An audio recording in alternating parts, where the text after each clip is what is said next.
Em 90 segundos tu não faz nem um miojo, mas eu te ensino as matérias que tu tem até nojo. Então senta aí e começa a quebrar ATP pra ter energia pra tua mente processar e entender que a probabilidade de você ir bem no Enem tá ligada direto aos meus raps também. Então começa com humana, só sei que nada sei, mas sei que saí da vida e pra história eu entrei. Se o clima esquenta e tua caneta falhou, fica tranquilo, a espera dela dilatou com calor. Eu sou flúor com oxigênio, dá pra completar, evoluir melhor que o Darwin poderia imaginar se tinha uma pedra no caminho. Pode crer que eu já chutei absoluto no rap. Eu nasci pra ser rei, criei uma sociedade aos modelos de Durkheim. O mecanismo dela própria é que diz pra onde vai minha inspiração. Thomas Edison dizia: é 1% e o restante o trabalho que fazia. Então senta o rabo aí que eu vou te ensinar. Sometimes rap is the best way to learn, rapá. Eu não compreendo, pero não puedo hacer. É só estudar e ouvir as dicas que eu dou pra você. Confere suas respostas e faz tudo com calma. Manda bem na redação, faz do fundo da alma. Esse é o tópico frasal, ainda tem argumentação. E a resposta pra você eu deixei na conclusão. Se tá nervoso, se acalma pra mandar bem.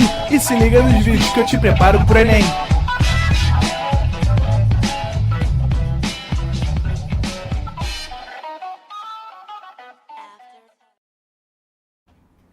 Estamos ao vivo, estamos de volta. Salve, galera do Pro Enem, pedindo bênçãos, entidades do tempo, para falar sobre esse que é o polêmico, grande e inesquecível Getúlio Vargas, não é isso, galera? Bom, nós vamos dedicar a ele 3 aulas inteiras, tá? Do governo provisório, governo constitucional e depois a parte mais importante, que é o Estado Novo. E depois vamos voltar a falar dele durante a República Liberal. Então, quer dizer, vamos falar bastante sobre esse personagem que é muito icônico, que é muito importante, porque, cara, é um maluco que vai transformar verdadeiramente o Brasil em um país de características que não tinha antes. O que eu quero dizer com isso? Existe um Brasil antes e um Brasil depois de Vargas, assim, sobretudo dentro do nosso modelo econômico. Não é à toa que eu falei com vocês que a geografia ela costuma trabalhar o primeiro grande surto industrial brasileiro aqui, na Era Vargas. Enquanto a história, a gente já começa a mostrar para vocês o pequeno surto que acontece lá na Primeira Guerra Mundial, com Venceslau Braz, de 1914 e tal. Mas, bom, vamos por partes, galera. Vamos lembrar o seguinte: Getúlio Vargas chega após uma revolução aonde ele vai dizer posteriormente que se fez chefe de uma revolução, mas que ele teve apoio muito forte dos seguintes setores. Primeiro, galera, ele teve amplo apoio dos militares, especialmente do Exército, especialmente dos tenentes e capitães que formavam o tenentismo. É a geração dos tenentes que depois, lá em 64, vão tomar o poder. É a mesma galera, tá bom? E esses caras estão de saco cheio de quem? Estão de saco cheio do quê? Da oligarquia.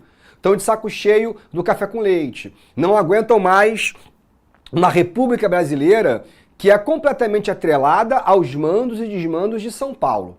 E também de Minas Gerais, mas que na última eleição quebrou o café com leite. São Paulo quebra o café com leite com Minas Gerais. Segundo, tem amplo apoio popular. Vargas não era ainda o pai dos pobres, mas existia uma grande crença em uma outra liderança, uma grande crença de um presidente que não tivesse nesse eixo Minas e São Paulo. Ele era governador do Rio Grande do Sul, amado pelos gaúchos e muito respeitado no cenário nacional brasileiro. Então, a população acreditava que com Vargas pudesse haver uma mudança de status, uma mudança de direcionamento, e o que vai acontecer. Então ele tem apoio de boa parte da população, ele tem apoio das Forças Armadas, especialmente do Exército, e tem apoio de estados secundários, como o Rio, Bahia, Pernambuco, Rio Grande do Sul e agora também de Minas Gerais, porque Minas estava com café com leite quebrado. O que eu quero dizer para vocês é o seguinte, galera. Vargas vai entrar e vai governar por 15 anos. Ele vai de 30 até 45. Nós temos 3 governos, né? São 3 maneiras que a gente organiza a Era Vargas. Então parece bobeiro o que eu vou te falar, mas eu vou falar assim mesmo. A Era Vargas, ela não termina com suicídio, beleza?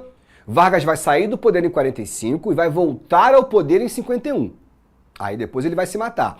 A Era Vargas São esses 15 anos ininterruptos que ele vai governar em 3 fases. O governo provisório, o constitucional e o Estado Novo. Hoje nos cabe falar sobre esse governo provisório, que, como vocês podem perceber, não é tão provisório assim, porque durou 4 longos anos. E eu vou te contar mais uma coisa, cara. Se a gente olhar de pertinho, vocês vão perceber que esse governo provisório, na realidade, é uma ditadura. Porque a primeira coisa que Vargas faz, quando ele chega ao poder, ele fecha o Congresso Nacional. Cara, se ele fecha o Congresso Nacional, a nível federal, você não tem mais legislativo, concorda? Então, assim, como é que esse cara governa sem um Congresso? Através de decreto-lei. Então, o que significa isso? Que o Vargas, ele cria uma lei, essa lei ela é colocada como decreto, sem aprovação de ninguém. Ele basicamente é um reizinho do Brasil, porque ele está governando sem um Congresso Nacional, sem Câmara de Deputados, sem Senado, sem absolutamente nenhum limite às suas próprias vontades particulares. Então, primeiro ponto, ele fecha o Congresso. Segundo, ele também fecha as assembleias municipais e estaduais. Então, quer dizer, se você tem um Congresso Federal e você tem um Congresso Estadual e Municipal, ele fechou tudo. A lei vem diretamente da cabeça dele e vai ser emplacada porque ele tem apoio armado. Se ligou? Ou seja, eu estou te mostrando uma grande centralização do poder. Agora você não tem mais vereador, deputado estadual, deputado federal e nem senador. Não existe mais o poder legislativo. O legislativo está na mão dele. Afinal, mais uma vez, ele decreta por decreto-lei. Ah, professor, mas tem uma Constituição. Não tem mais. Ele vai suspender a Constituição de 91. Permite ali as leis básicas que regulamentam o país, mas a Constituição de verdade não tem mais. Ele considerava, e não estava errado, que essa Constituição republicana não representa a verdadeira população brasileira, não representa os verdadeiros interesses do Brasil, porque é uma Constituição que foi feita por Prudente de Moraes, que era na época o presidente da Assembleia Constituinte, reforçado por Afonso Pena, Campos Salles, todos eles cafeicultores. O Vargas ele prometia uma Constituição progressista, modernizada e, sobretudo, brasileira. Só que ele não convoca a Assembleia Constituinte. Como é que a gente faz uma Constituição? Quando você convoca uma Assembleia para ali os deputados eleitos escreverem e aprovarem as novas leis. Isso não é convocado por Vargas. Então, presta atenção, não tem Constituição, não tem Câmara, não tem Congresso. Aonde é que está o poder do Brasil? Está no Vargas. Só que aí você pensa bem, tá, então o que sobrou, professor? Não tem vereador, deputado, senador, sobraram os governadores, concorda? Aí já é poder executivo. Esses governadores de São Paulo, Bahia, Minas Gerais, são pessoas poderosas. Os governadores, eles têm poder estadual para, por exemplo, desobedecer o presidente. Então, o que ele vai criar? Os chamados interventores estaduais. Não está aqui, mas está no próximo slide. Então, quem é o interventor estadual? Eu sou Getúlio Vargas. E aí o governador de São Paulo, eu sei que não vai com a minha cara. Ele não gosta de mim, porque afinal São Paulo foi deposto do poder. O Washington Luiz foi preso e o Júlio Prestes não pôde assumir. Então o que eu faço? Eu nomeio o Renan como interventor estadual. O Renan não foi eleito. Ele foi nomeado por mim, Vargas. E é óbvio que ele é de minha confiança. E é mais óbvio ainda que ele vai defender os meus interesses. Isso vai irritar profundamente os estados que não são pró-Vargas, que estão vendo ali uma interferência federal diretamente de cima. Pensa bem, quem são os caras nomeados por Vargas para ser esses interventores? Os militares, os tenentes e capitães que apoiaram ele na Revolução. Então o Vargas agrada as Forças Armadas, dando a ela o que ela sempre quis, poder político. Agora o governador, lá o João Ubaldo de São Paulo, é um tenente, é um capitão. Então o que eu quero te mostrar é que esse governo provisório, que não tem nada de provisório, que dura 4 anos, ele é uma ditadura disfarçada. Mas como é o senhor Vargas, a gente gosta de chamar de governo provisório. Mas é uma ditadurazinha, porque afinal, você não tem eleição, você não tem Constituição, você não tem Congresso, você tem um cara que manda sozinho, tá bom? Agora, o Vargas, desde o início, ele sempre teve uma das características mais importantes para governar o Brasil. Cara, o Brasil é um país imenso, com grupos sociais extremamente divergentes, com grupos étnicos extremamente divergentes e com regiões brasileiras que também são extremamente divergentes. Então, assim, o Brasil, cara, não basta você ser honesto, não basta você não ser corrupto, não basta nem mesmo você ser competente ou preparado para o cargo. O presidente brasileiro é aquele que sabe articular. Essa que é a grande parada. Os melhores presidentes que o Brasil teve foram os melhores articuladores, que sabem jogar com a direita, que sabem jogar com a esquerda, que sabem jogar com o rico, com o pobre. E esse, senhor, é Getúlio Vargas. Essa maneira de dialogar e conversar e conciliar os interesses é o que a gente chama de o estado de compromisso, beleza? Vargas, ele consegue ser o mediador entre essas classes. E dessa maneira ele se coloca como alguém que não pode ser evitado, alguém que não pode ser afastado, porque afinal ele é a grande âncora da estabilidade brasileira. Vou te mostrar como. Por exemplo, os cafeicultores, especialmente de São Paulo, eles estavam morrendo de medo que o senhor Getúlio Vargas rompesse com o Convênio de Taubaté. Vamos lembrar? O Convênio de Taubaté, lá em 1906, estabeleceu que todo o excedente de café seria comprado pelo Estado.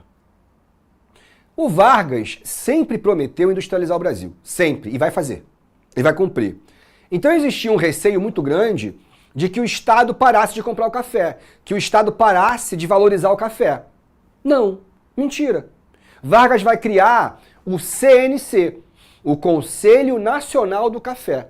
O CNC ele serve para regular o preço, inclusive mantendo a compra do excedente e inclusive queimando o café. O Vargas vai estabelecer grandes queimas de toneladas de café para manter um preço artificial e continuar gerando lucro para o Brasil e também para os cafeicultores. Ou seja, essa elite agrária temerosa de um Vargas industrialista se acalmaram no momento em que se criou um órgão, claro, estatal, mas que está preocupado sim com aquele que nesse momento ainda é o nosso principal produto. E aí ele agrada a maior parte dos cafeicultores. Para os tenentes que apoiaram Vargas na Revolução, que estavam ao lado de Vargas na deposição de Washington Luiz, ele dá cargos no ministério, cargos nas secretarias e especialmente os interventores estaduais, que são esses caras que vão governar acima do próprio governador eleito. As Forças Armadas, sobretudo o Exército, estão felizes e contentes porque Vargas também vai fazer por eles. E para os trabalhadores, aquilo que eles tanto sonhavam, aquilo que os sindicatos brigavam. Pô, cara, se a gente botar das primeiras manifestações lá no Afonso Pena, são 30 anos de luta por leis trabalhistas que nunca chegaram. E o Vargas vai fazer as leis trabalhistas. Deixa eu te contar uma coisa. Ah, professor, aqui nasce a CLT. Não. CLT significa consolidação. Vai consolidar o quê se não existia nada? Então aqui é o momento do quê? Das leis trabalhistas. E ponto. A CLT vai vir no Estado Novo, lá em 43. Então, não é nem macete, é mais bobeira. Leis trabalhistas, ele cria em 34. CLT, ele cria em 43. Agora na Câmara ficou ao contrário, né? Então, 34, leis trabalhistas, 43, consolidação das leis trabalhistas. Mas já de cara, ainda no governo provisório, antes da Constituição sair, com o decreto-lei, ele já começa a colocar as leis válidas, principalmente para o trabalhador urbano. Aí vamos parar para conversar sobre uma coisa. O Vargas, ele é considerado, ou pelo menos ele é o mais famoso populista do Brasil. E aí é importante a gente conversar sobre esse conceito. O populista é diferente do popular. Eu não entendi, professor, eu vou te explicar. O popular, um governante popular, não é o amado pelo povo, não é isso. É aquele cara que quando sai do poder, ele entrega números que realmente movimentam e alteram a estrutura do país. Então, se o cara sai do poder e ele, reduziu o analfabetismo para menos de 0,5%, tirou o país do mapa da fome, reduziu a miséria, esse cara deixou um país muito menos pobre. Beleza? Isso é um cara popular. Não necessariamente amado. Pode até ser é desprezado pelo eleitorado. Mas os números do governo mostram uma mudança da estrutura. O populista não. O populista é aquele que faz somente o necessário para ganhar o teu amor. Ele toma medidas para ganhar o teu voto, para conquistar o teu coração. E não necessariamente para realmente mudar a sua vida. Ah, professor, o Vargas ele tem essa fama de populista porque ele não faz leis trabalhistas para os camponeses, não é isso? Mais ou menos. É claro que o Vargas está muito preocupado com o operário, que é onde ele sempre teve a sua grande massa eleitoral, o seu grande curral de votos está no centro urbano. Show? Mas em 43, na CLT, ele também faz leis para o trabalhador camponês. E a verdade é que na academia existe toda uma discussão sobre se o Vargas é ou não populista. Tá? Então, na minha opinião, não acho não. Acho que o Vargas ele faz uma mudança estrutural assim como nenhum outro presidente fez. Claro que com vários problemas, tá, gente? Mas para vocês, vestibulando, não importa. Não importa o que eu acho ou o que a academia acha, tá? O que você tem que saber é, Vargas é classificado como populista, ponto. Por quê? Porque ele não faz para os camponeses. Mas eu tô te dizendo aqui, entre nós, que não é bem assim. Cara, vamos lá, deixa eu explicar, dar um exemplo para vocês. A gente teve aqui no Rio de Janeiro um governador chamado Antony Garotinho. O Garotinho ele foi lá e fez um restaurante popular. Por apenas R$1 você comia um prato digno com refresco e sobremesa. Cara, para as pessoas em situação de rua, aquilo era fantástico. E até as pessoas que trabalhavam também iam lá no restaurante popular. É maneiro. R$1 você faz uma refeição. Aí ele criou depois o tal do café da manhã popular. Em algumas estações de trem, com acho que era 50 centavos, você ganhava uma média e um pão na chapa. Porra, maneiro pra caramba. Aí depois ele fez o cheque cidadão. Quando estava desempregado, além do auxílio-desemprego que vem do governo federal, o governo do Rio de Janeiro te dava R$100. E, cara, a galera desempregada conseguia um auxílio do governador. Amado. Virou ídolo do Rio de Janeiro, assim. O Garotinho até hoje, acho que ele tá inelegível, né? Mas ele, se disputar quase qualquer cargo aqui, ele ganha. Professor, então ele ganhou o amor do povo, Mas você não me disse que foram medidas importantes? Te falei que são medidas importantes. Mas preste atenção, quando o Garotinho sai do poder, primeiro, a segurança pública, catastrófica. É justamente ali o momento que você começa a observar a origem da milícia. Com a Patamo 500, com essa galera lá que se foi envolvida na morte da Patrícia Morim, o próprio Rony Lessa da Marielle já estava fazendo parte dessa galera. E é uma secretaria pública, de segurança pública, que matava muito, mas que não reduzia a criminalidade. Então, quando você pega o governo dele, você tinha fila quilométrica para fazer matrícula em escola pública. Ou seja, foi um governo muito fraco que deixou o Rio de Janeiro mais perigoso e mais abandonado, mas esse cara sai desse governo amado pelo povo. Por quê? Porque ele faz o suficiente para ganhar o voto. Isso é o populista, se ligaram? O Vargas, ele vai ganhar o apelido de pai dos pobres, claro, porque ele faz as leis que os operários tanto queriam.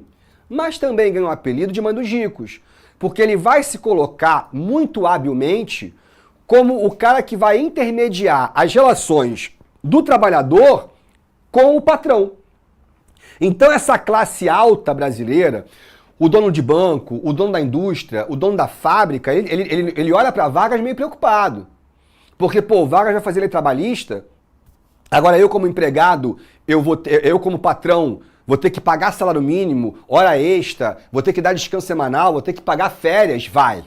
E nenhum patrão quer isso. Nenhum empregador quer pagar as leis trabalhistas, porque você gasta mais. Mas o Vargas dá a esses caras uma garantia muito importante, que é a de não ter greve. Ele não proíbe greve. Na verdade, ele até dificulta, né? Mas o Vargas, ele garante aos empregadores, né, aos investidores, 15 anos sem uma única greve. Porque ele virou o pai dos pobres. Então é o seguinte, empregador, vai pagar os direitos, mas eles não vão fazer greve para você. E ele vai arrumar várias formas diferentes, Vargas, de articular e manipular os trabalhadores brasileiros. Então, nesse ponto, ele se encaixa muito com o populismo. Ele é carismático, ele é o pai dos pobres, ele é paternal, ele se coloca como um cara onde o povo confia, que ele realmente quer o melhor para o povo, e não que ele queira mal, mas ele também quer o bem da indústria, ele também quer o bem da elite econômica. Então, é o que eu falo para vocês. O Vargas, ele é um populista, beleza, mas ele é, sobretudo, um grande articulador. E isso, mano, eu vi poucas vezes na história do Brasil alguém com uma capacidade tão grande. Claro também que a gente tem que lembrar que nesse momento ele está governando sem limites, né? Sem amarras. Ele não tem nenhum poder legislativo para freá-lo. Mas ainda assim, o cara consegue dialogar com as classes e fazer um governo de saldo muito positivo. Economicamente, pelo menos falando, tá bom? E também socialmente, trabalhista, como a gente consegue observar. Aliás, se tem um presidente do Brasil que foi realmente nacionalista, esse cara foi Getúlio Vargas. Nenhum presidente do Brasil foi tão nacionalista quanto ele. Quando eu falo nacionalista, galera, não é ser patriota, tá? É claro que tem a ver, mas não é essa relação. É você tentar fazer um projeto de país que não dependa do estrangeiro. Então, professor, tem capital estrangeiro durante Getúlio Vargas? Até tem, mas não vai ter dívida. Eu vou te explicar isso mais pra frente, tá? Mas esquece isso. Por enquanto, o que eu quero que vocês entendam é que se o Vargas vai estimular uma fábrica, ele pode estimular a iniciativa privada sem problema, mas ele vai fazer a estatal também. Então, quando você cria a siderúrgica nacional, uma indústria de chapa de aço, de siderurgia, lá em Volta Redonda, quem faz a aço? Quem faz o aço? O Estado. Quando ele cria o Conselho do Café, quem valoriza o café? O Estado. Quando ele faz a Vale, quem administra as grandes barragens? A Vale. Quando ele faz uma fábrica de motores, isso aqui é um símbolo meio esquisito, né? Parece árabe. Mas aqui é FNM, Fábrica Nacional de Motores. É o único presidente que vai tentar fazer um carro brasileiro. E vai conseguir. O Gurgelzinho, feio pra danar, tadinho. Mas é um presidente diferente de Dutra, de Juscelino Kubitschek, ou dos militares que sempre quiseram trazer a tecnologia de fora. Vargas não. Ele quer tentar fazer a tecnologia brasileira. Porque a longo prazo, um motor brasileiro vai fazer com que a gente ganhe muito dinheiro e não fique lá dando dinheiro para Volkswagen, para Ford, para GM. Se ligou? Cara, o Vargas era um cara tão preocupado com aquilo que é brasileiro que, mano, o maluco vai fazer o Código das Águas. Ele vai fazer o Instituto do Pinho. Quem é que está preocupado com o Pinho? Vargas estava. Vai fazer um Instituto de Erva Mate.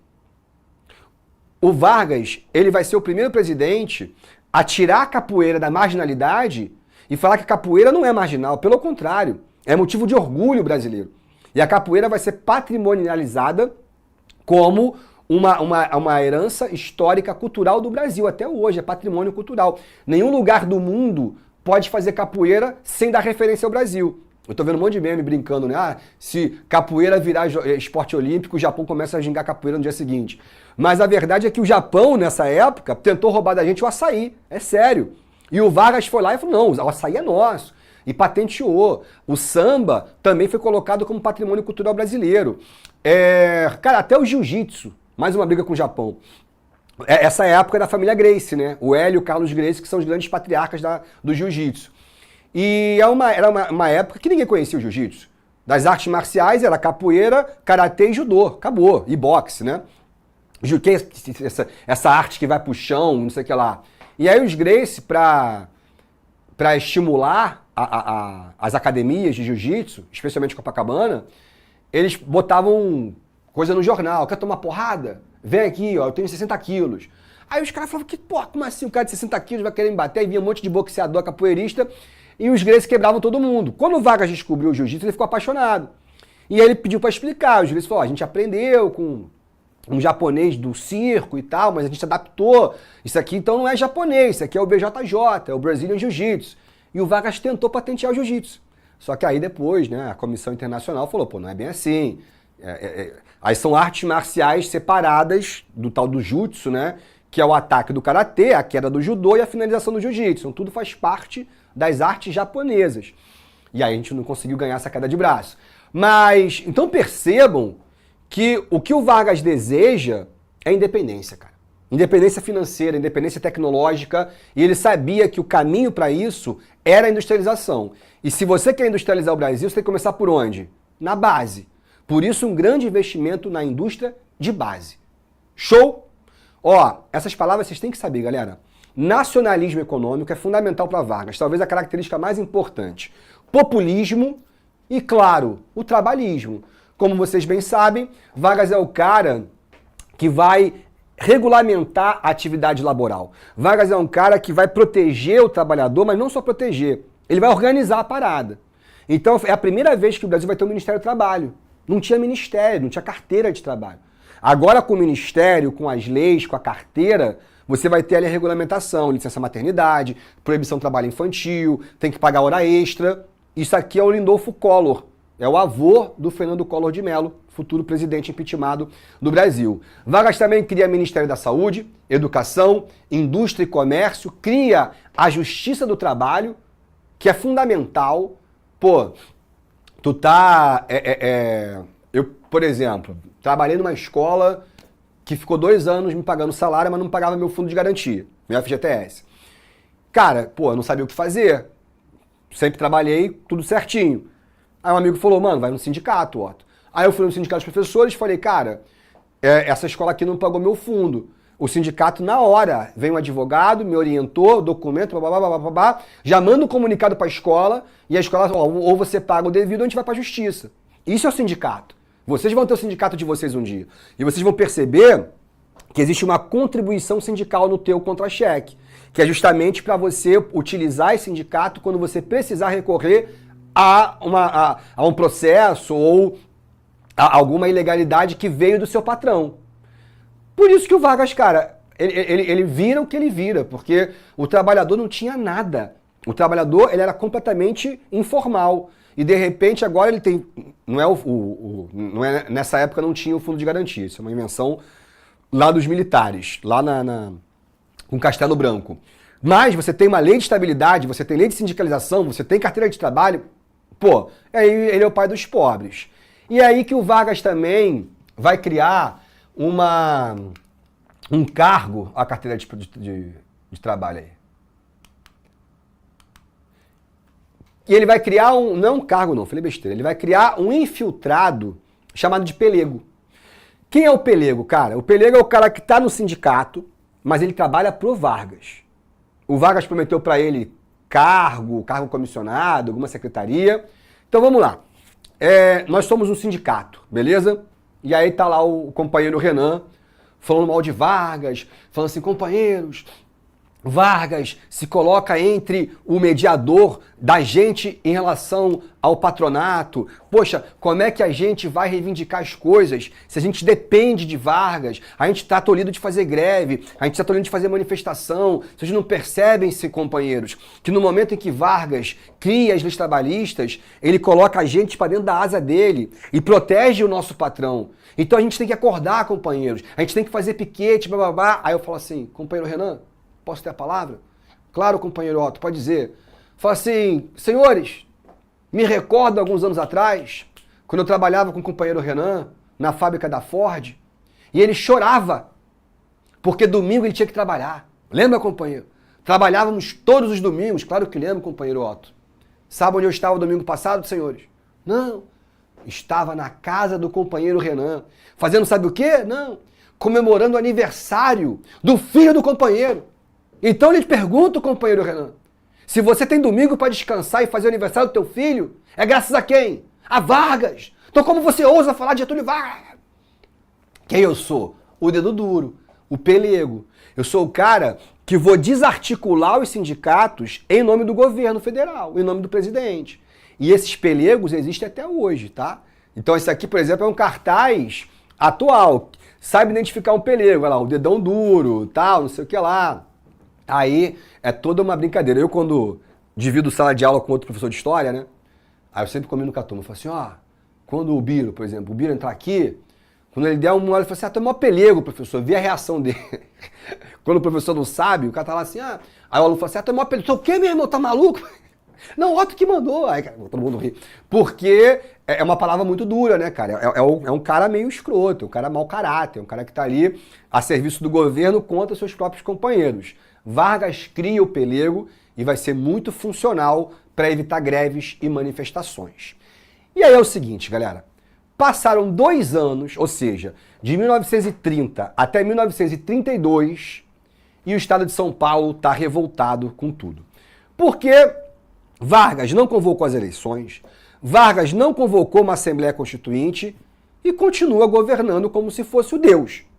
Então os paulistas, por que São Paulo principalmente está irritado? Porque São Paulo elege presidente há 40 anos. E aí já se passaram 2 e eles não conseguem eleger mais ninguém. Então a situação está ficando assim, cada vez mais insustentável. Fora isso, o autoritarismo de Vargas, né, cara? Ele nomeia um interventor. E esse interventor é pernambucano, chamado João Alberto. Então imagina, a paulistada, meu irmão, porra, elegendo lá os seus empresários, de repente vem um interventor do Nordeste, que vai ter total comando sobre o estado de São Paulo. A situação está ficando insustentável. Então está tendo várias manifestações estudantis, manifestações dos empresários, os próprios partidos vão se juntar ao PD e o PRP, o Partido Republicano Paulista e o Partido Democrata, vão se fundir formando a FUP, a Frente Única Paulistana, e exigindo, meu irmão, reivindicando as eleições, reivindicando a Constituição, ou seja, desenhando uma revolução que vai levar o nome da sua principal reivindicação. Revolução o quê? Constitucionalista. E aí o estopim foi uma tragédia. Os estudantes de São Paulo estavam cada vez mais mobilizados a fazer manifestações contra o governo. E aí começavam os primeiros choques com a polícia, os primeiros enfrentamentos contra as forças de segurança. Até que um dia um estudante resolveu pegar a arma do pai e largou o tiro na polícia. A polícia, polícia brasileira, falou, opa, atiraram em mim? E, meu irmão, mataram os 4 moleques. E esses 4 moleques chamaram Martins, Miragraia, Drauzio e Camargo. É o início do movimento MMDC, a grande bandeira de São Paulo. Tipo assim, cara, o presidente, ou as forças do presidente, mataram 4 jovens. Me mataram mesmo. E foi aí, então, que eclode uma guerra civil. Os quartéis de São Paulo pegarem armas, uma porrada de militares paulistanos vão organizar verdadeiras barricadas, vão ter grande apoio da população civil. As damas de São Paulo davam seus anéis, seus colares para colaborar com os revoltosos. Vão ter algum apoio de outros estados, mas a coisa vai ser muito concentrada em São Paulo, reivindicando imediatamente que Vargas convocasse uma Assembleia Constituinte. E, cara, ali o Vargas mostrou, meu irmão, pela primeira vez o seu lado mais sanguinário. Ele vai mandar tropas de Minas Gerais e do Paraná para cercar a capital paulista. E vai bloquear com a Marinha o Porto de Santos. Porque, cara, o Porto de Santos é a principal artéria de São Paulo. É por ali que sai e que entra tudo. Se ele bloqueia o Porto de Santos, mano, dá 2, 3 semanas vai começar a faltar comida em São Paulo. Não bastasse uma operação naval e uma operação terrestre, Vargas mandou aviões de guerra, é isso mesmo, aviação militar, bombardear São Paulo. O bairro de Perdizes, caraca, o bairro de Perdizes foi trucidado, morreu civil, morreu gente inocente que não tinha nada a ver com isso. A população brasileira, isso aqui são os cartazes de São Paulo convocando para a guerra contra o presidente.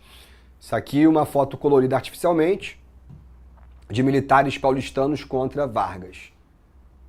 Até hoje, né, em São Paulo tem lá um desfile na Paulista, lembrando, né, os mortos da Revolução Constitucionalista. Mas o que eu estava voltando a falar, o Brasil ficou meio assustado com esses bombardeios aéreos de São Paulo e um tanto temerosos com que o Vargas estava se transformando. Até então que São Paulo se rende, a Revolução foi abafada, foi reprimida, mas é o que a gente fala o seguinte, é uma derrota militar, mas uma vitória política.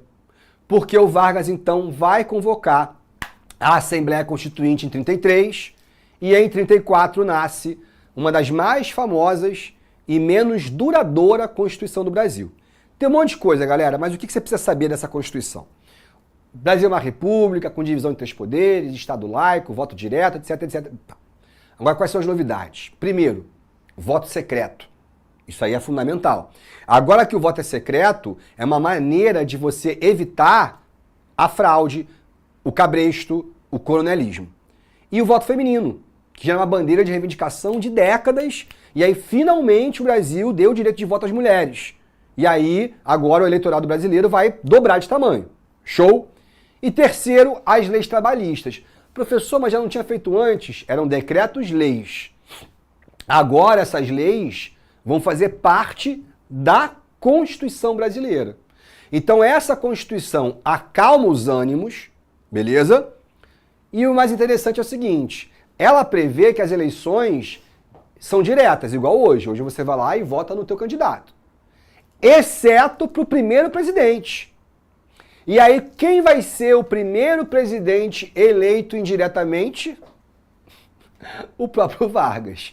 Só que agora tem Constituição. Então não é mais governo provisório, é o governo constitucional. Mas essa história eu te conto na semana que vem. Fui! Assista nossas aulas a hora que você quiser.